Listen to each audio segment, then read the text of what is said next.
takes a lick to keep on ticking, renewing faith and ingenuity. This is my presentation for the faculty workshop in 2019.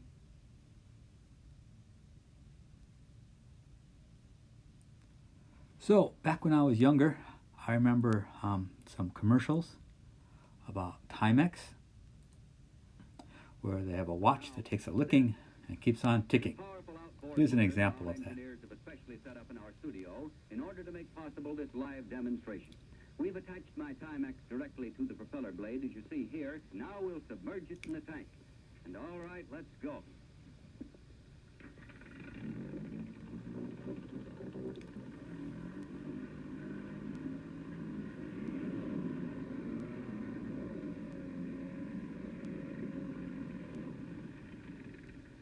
Now just imagine.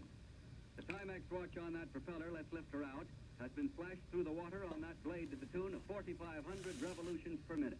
What a test for a waterproof, shock-resistant watch.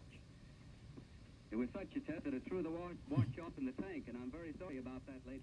So these commercials were run live, and when something happens and you're running live, you lost it. So the watch fell off the propeller and fell down to the bottom of the tank there. So anyway, I recall these commercials from my youth. Commercials where it said Timex. It takes a licking and it keeps on ticking.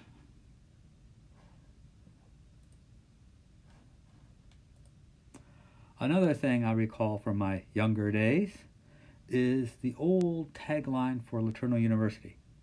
That went something like this: faith brings us together, ingenuity sets us apart. So I thought I could combine these two together. It takes a licking and it keeps on ticking, with faith brings us together and ingenuity sets us apart. These four words: licking, ticking, faith, and ingenuity. Wondering how they could be combined. So I thought, well, maybe it's when faith takes a licking, ingenuity keeps us ticking. Certainly our faith, our Christian faith, and our faith in the academic system is taking a licking in many ways. And maybe our ingenuity can keep us ticking as in university. Or maybe it's when ingenuity takes a licking, faith keeps us ticking. So maybe when our experiments and our projects don't work out so well, that we can have faith that things will eventually work out, and that keeps us going. Or maybe it's faith and ingenuity keeps us ticking. I thought that was really clever.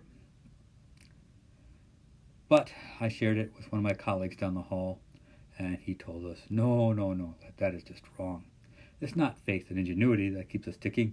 It's faith in Jesus that keeps us ticking. So apparently I was going down the wrong track there. So I thought I'd try a different approach in my talk with you today. Here's a book that I've been reading with my eldest daughter called Rich Dad, Poor Dad. And it talks about wealth and how we talk about wealth. In this picture, you see you have a job that provides an income. Income pays for your liabilities on your balance sheet. And that's sort of how most of us live, and that's sort of the poor dad mentality. On the other hand, you could have assets on your balance sheet, which would provide income that you don't have to work for, and this is the rich dad mentality. So the idea is that assets, including intellectual property, can act as income.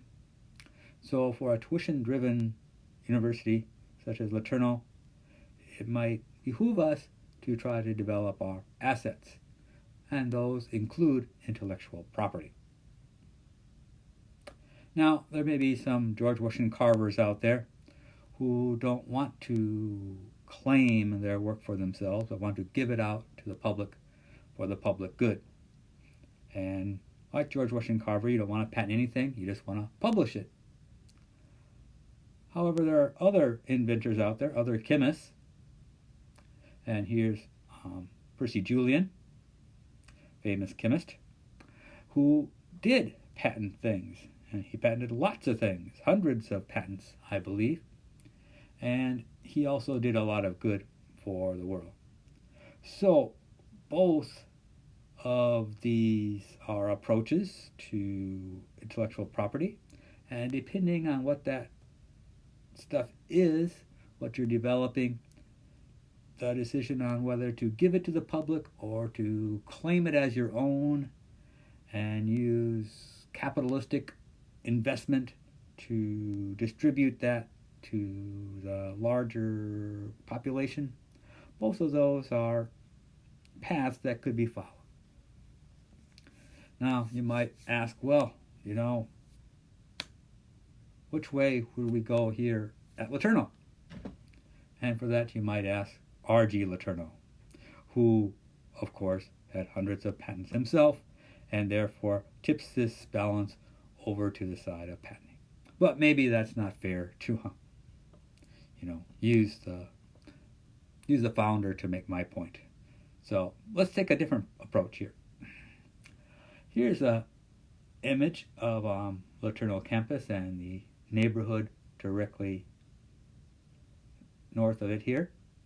And out in this neighborhood where we live, there's an empty lot where my son and his buddies like to go play airsoft guns. And nobody cares because it's just an empty lot and they don't hurt anything. And it's just good fun for the kids in the neighborhood.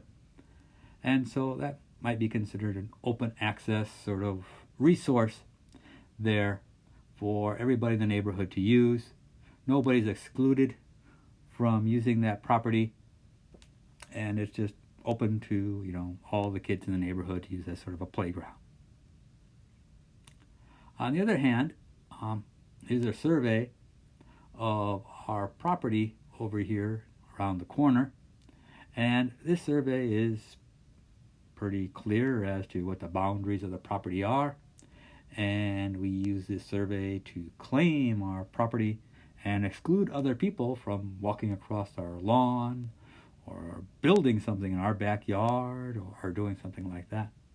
And this is because we've invested in this property. There's a house on this property, and we've paid for that house, and we spent money on rebuilding the house, and we don't want just anybody walking through it and messing it up. So depending on the level of investment you have in an asset, you might make it open or closed. The empty lot has minimal investment by the community, and it gets good use. On the other hand, that private lot there where our house sits is got a lot of our personal investment in it, and if we just shared that with the community, that investment would probably be trashed, and we wouldn't get anything out of it.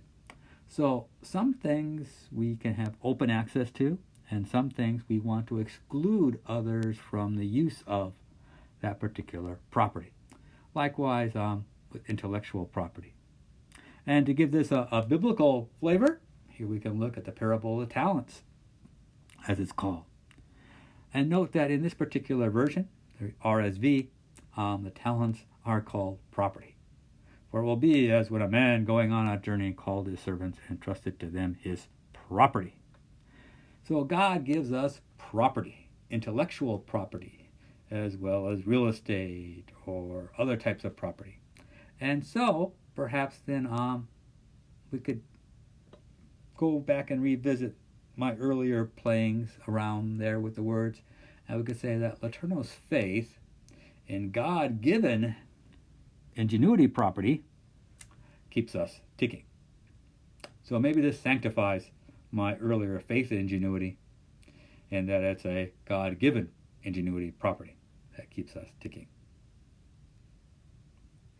So we could shorten this up and say LeTourneau's ingenuity keeps us ticking.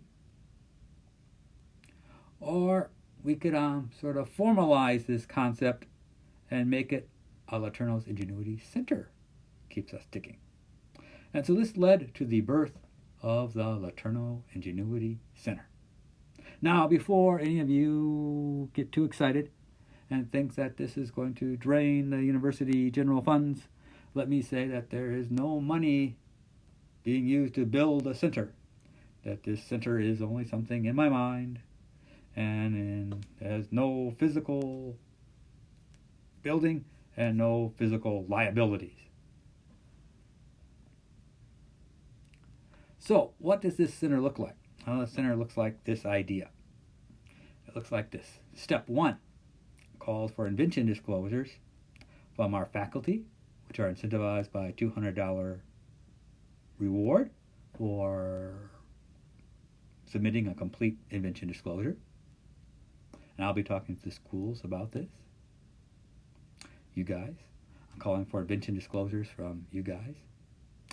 And then the next step is to assess those invention disclosures.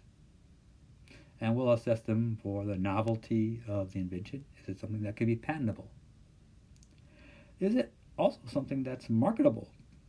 Why invest in something that isn't going to bring a return on that investment? And then we could ask, as a Christian university, what about the ethics of developing this particular invention? Is it good for the world? And is there any theological considerations that we may need to think about with respect to how technology interfaces with what it means to be human in this regard? And then the other sociological effects of this invention on society. How will it influence society, for good or for bad? After going through that assessment, if we feel still positive, we may file a provisional application for that invention with the United States Patent and Trademark Office. During that time of the provisional application, while we also prepare to file a non-provisional application to follow up with the provisional, we can do some additional assessments and study the market and look for investors and things like that. Now, after filing that non-provisional application, it may eventually issue as a patent. At that time, we have to do another assessment to ask ourselves, well, what do we want to do with this intellectual property that's now been approved? Do we want to license it to some outside manufacturer to make these things for us? Or do we want to start our own business and let that faculty member or staff member spin off a company and go to work for themselves? So here's the flow of things. Invention disclosure, assess invention disclosure, file a provisional application, followed by a non-provisional application. If that application issues as a patent, assess it further to see how we want to develop that intellectual property. It all begins, though, with the invention disclosure, and those invention disclosures are you, the faculty and staff also here at LeTourneau University. So, for you George Washington Carvers still out there who aren't convinced yet that you should be part of this, here are some incentives that you may want to consider in addition to that $200 check for completing an invention disclosure form. One is that this invention disclosure counts as scholarly activity for your tenure application. It can result in a publication if your patent application is put in and eventually published. And you can add this as a line in your CV. Also, it's a good pedagogical resource. It's a good experience for our science and engineering students to be involved in the patenting process. And it's good training for pre-law students. And we should note that all intellectual property law people, attorneys, patent agents, need to have a science and engineering degree. And institutionally, it's consistent with our founding. Remember this guy, R.G., who tipped the balance in favor of Percy Julian? Yes, it reinforces our branding. And what is our branding? Well, our branding today is this Christian Polytechnic University. So, let's take a look at this branding here as described by our own provost, Steve Mason, in this little book, LeTourneau University as the Christian Polytechnic University. Mason writes the congruence between who we say we are, who we actually are, and who we aspire to be within higher education is, above all else, a matter of institutional integrity. So, as faculty, how do we hold up? How do we maintain that integrity of our institution? And you might say, well, why is this a faculty development grant? Well, because the funding goes to faculty. Invention disclosures, patent applications, and patents count as scholarship for faculty. And I can present these results at conferences and tech transfer places, and it can count as my personal scholarship, which is my personal faculty development. And so I'm somewhat dependent on you guys to, develop this scholarship on my own. So I need you to help participate in this. As our good provost says, we can only fulfill this unique calling when we contribute all of our gifts and areas of expertise collectively. So I need the collective of LeTourneau University to do this as scholarship. And so I ask you to become part of the DeBourg Collective. Contribute to this LIC initiative and help me out here, because I need your help. As Mason says, if we are indeed the Christian Polytechnic University, where does this call take us? How are we to steward our particular organizational saga? How does this shape us and help us make strategic decisions into the future? And so with that, I'll open to your questions and to your comments. Thank you. To close this out, I'd like to let you see the members of the current IP committee, if you're interested in discussing this further with any of them, and also with another commercial from my youth that you may be interested in. Here it goes. Get to the Tootsie Roll center of a Tootsie Pop? I never made it without biting. Ask Mr. Owl. Mr. Owl, how many licks does it take to get to the Tootsie Roll center of a Tootsie Pop? Let's find out. 1, 2, 3. How many licks does it take to get to the Tootsie Roll center of a Tootsie Pop? The world may never know. So, how many Mr. licks Turtle, how does many it take? It only takes one lick to renew our faith and ingenuity. Thank you, and have a good day.